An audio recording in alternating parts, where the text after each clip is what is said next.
David, a lot of the people may not see it. I'm not sure how it's coming in the camera, but David has got one arm, and today I asked you that question during the conference, which I didn't know whether I should ask it, but now I know that I've got permission to ask it, and I'm going to ask it again to our 15,000 viewers. One arm in real estate, is it a disability in a business sense? Absolutely not. Right. It was my biggest fear in the beginning. Okay. It was your biggest... Explain to me about that. Hi everyone.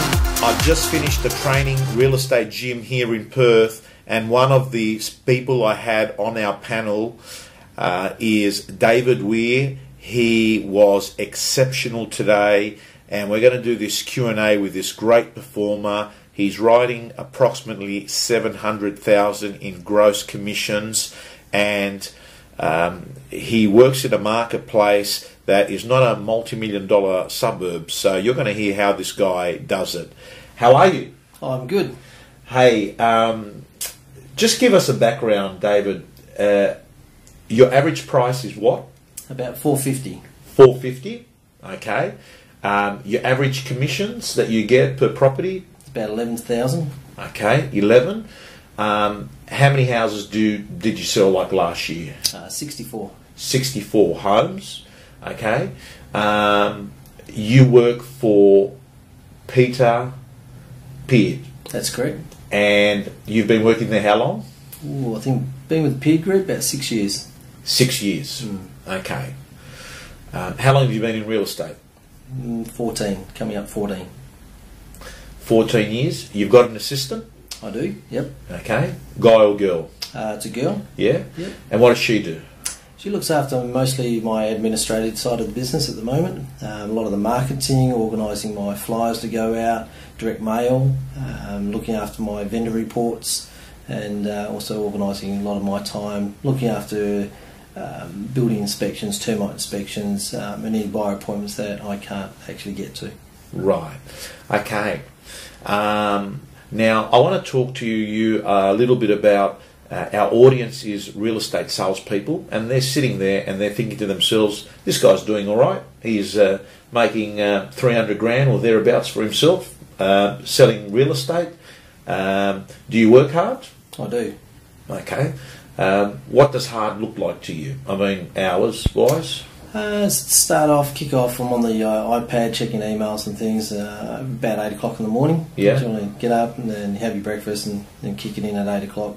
Usually finish up my last appointments, finishing up usually home by about 8. I try to aim for that. So about a 12-hour day. Okay. And you have 1 day off a week? 1 day off a week. Which is? Usually it's on a Saturday, depending on the workload for home opens. Right. So you have, which is quite contrary to what happens most in real estate. Saturdays is a big day in real estate across Australia, but your marketplace, you work on Sunday but have Saturday off. Yeah, in my market there's a lot of first-home buyers, and a lot of what we found by surveying them, we found in my particular market, a lot of those people worked on the Saturday. Yeah. We find that if the properties are appropriately marketed and people are genuinely interested, they'll be there on the Sunday, and if they can't, they'll pick the phone up and call us for a private inspection. Right. What's your main source of getting listings? Initially, when I first started out, it was knocking on doors. I was on the street, door to door. Nowadays, I've built up over time, a lot of reputation in a core area, and so a lot of my business and appraisals now does come off my database. Yeah. Of repeat clients who have bought or sold through me. Or referrals from them? Yeah, and referrals, definitely. There's a good percentage of those coming through nowadays, definitely from referrals. Okay. When did you have to stop cold calling? I still, from time to time, still cold call. Right. To keep that up. I don't think you can really ever stop that. Right. I think in the initial days, 80% of my time, all I did was cold call, either door knocking or on the telephone. I was on the street. How long did you do that for? How many years? I did that for 12 months straight, every single day of the week. David, 12 months you just went out and door knocked? Pretty much. And said what to people? Hi, I'm David. I'm in the area and just doing the PR thing. I was just wondering if you're thinking about selling your home at some point in time in the next 12 months. Right. Okay. And today, you're getting people calling you? Absolutely. Right. Is it easier to get business that way? I think if you've got the fortitude to do it, I think back in those days we didn't have the technology we do today, or the attraction marketing wasn't a concept that we used back then. It was, for me, was the old school real estate where you knocked on doors or you got on the phone and that's the only way you got to meet people. No one knew who David Weir was, even though I grew up in that suburb. And after a while, I was finding people were going, "Oh, you're David Weir." Right. Okay. So, David, a lot of the people may not see it. I'm not sure how it's coming in the camera, but David has got one arm. And today I asked you that question during the conference, which I didn't know whether I should ask it, but now I know that I've got permission to ask it, and I'm going to ask it again to our 15,000 viewers. One arm in real estate, is it a disability in a business sense? Absolutely not. Right. It was my biggest fear in the beginning. Okay. It was your biggest... Explain to me about that. A man said to me, he said, if you think it's going to be a problem, he said that'll stop you from succeeding. If you can get your head past it, it will potentially become your biggest asset. And I thought, why? And I asked him why. And he turned around and he said, people won't forget you. You only have to be a little bit better than the competition and you will shine. Because the level of service back then wasn't that great. So what you're saying is, no arm, too young, too old, whatever story people tell themselves, it's a story for themselves. It's not necessarily the story that the market cares about. And what you're saying is that you can outwork the competition anyway. Absolutely. Absolutely.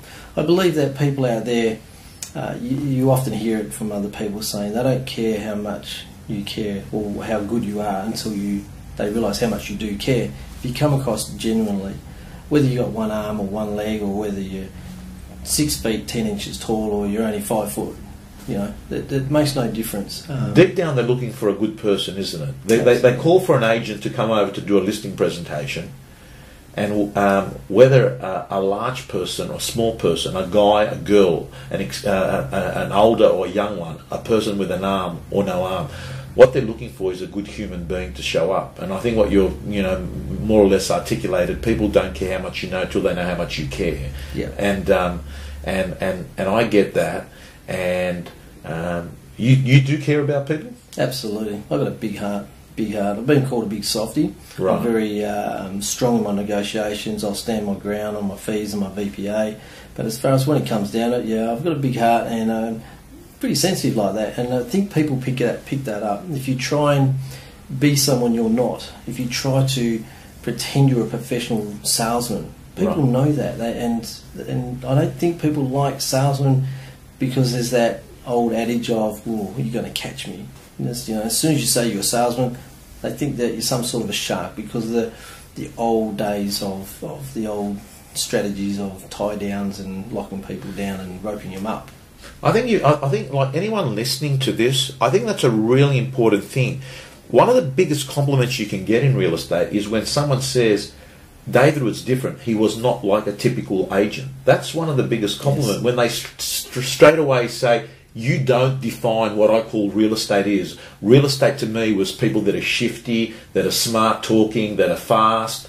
And what you're saying is, by being different, you flip the game inside out. By being a nice person, a caring person. How does that work when you've got a vendor that's overpriced, but they actually need hard love?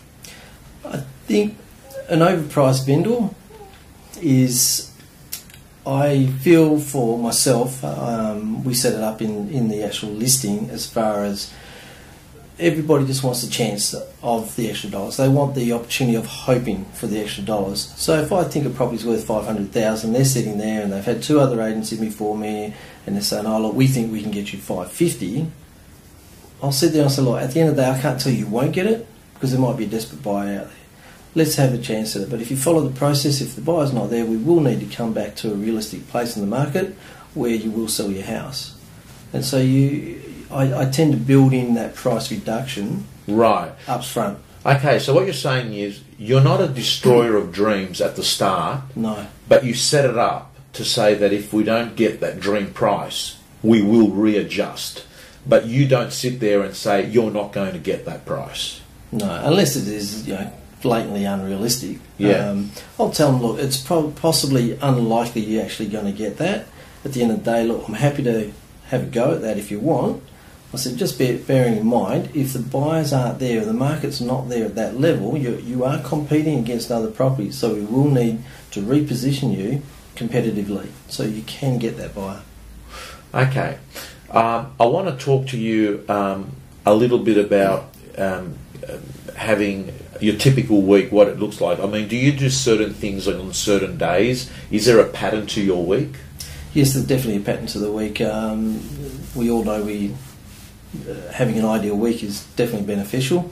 To what extent in detail? People have ideal days, they have an ideal hour. I'm probably not that structured, although Taryn Hall, my assistant, she is very good at keeping me in check. I recognise I need that for me to be successful. My general week will be, we'll do the opens on the Sundays, we'll talk to buyers, we might write offers on that day. Mondays are generally a follow-up day. Tuesdays are planning and talking to vendors and saying, well, this is the results from the last 2 days, and we'll start setting up for the next weekend should we not get the right result from that weekend, so that the sellers are always informed what's happening. Do they get a report, your vendors? Yeah, on the Tuesdays after I've spoken to them, I let them know that we'll be sending them a statistical report of how many inquiries we've had on the internet, how many emails and buyer viewings.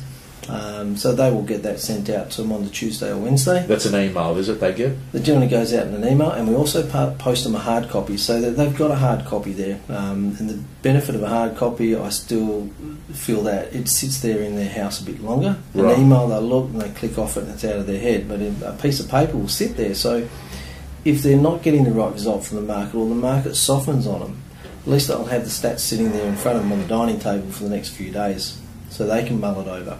Got you. Okay. I want to talk to you about listing presentations. What could you recommend to the viewers that can improve your ability to get better conversion rates once you're at the listing? How do you get someone to list with you? What drives a person to list with you? For me personally, there's a lot of passion involved. I think a lot of that genuineness, I feel I project very well with people.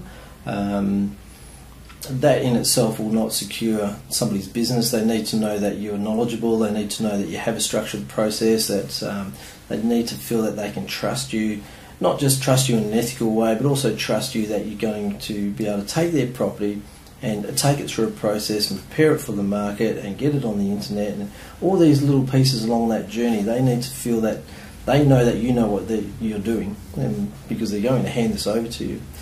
You won't get somebody's business if they don't trust you. Yeah. Even if there's another agent down the road and you're saying, oh well, we do it at 12,000, that guy's saying he'll do it at 6,000, and I just sit there and, what are you looking for? Are you looking for the cheapest agent, or are you looking for somebody who can turn around and take you down your journey to get you where you want to be? Because often they don't go together. Okay.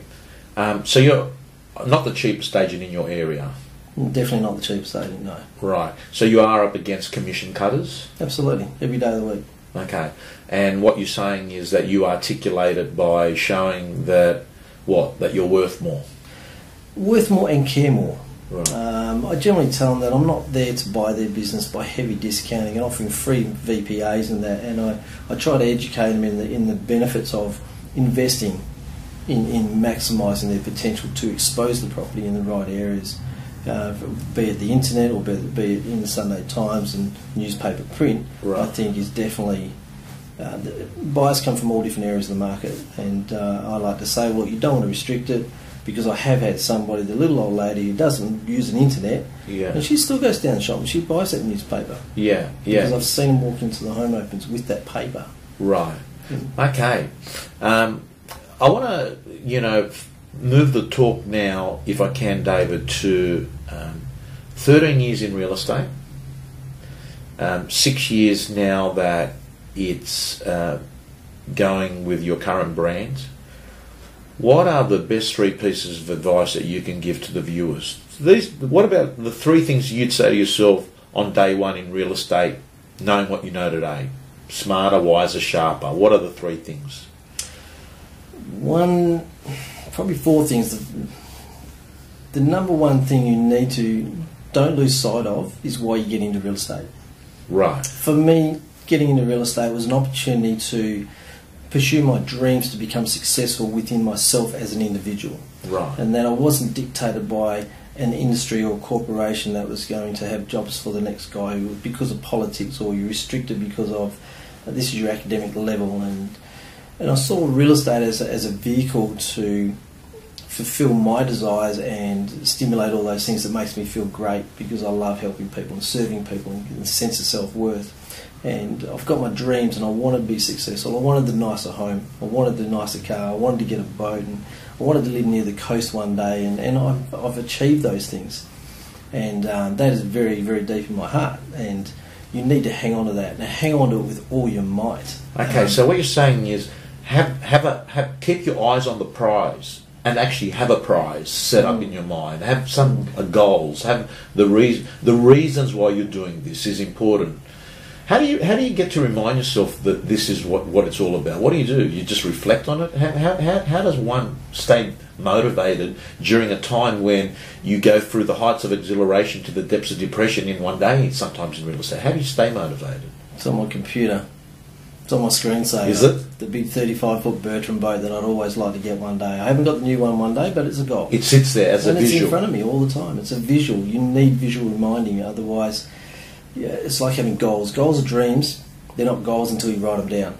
You go and get those and pin them up on a wall and see that every day. That's a concrete goal, and it's going to be in front of your house, and it will stimulate the subconscious to drive to look for opportunities. You will find opportunities out there, and that's probably one part, is doing that.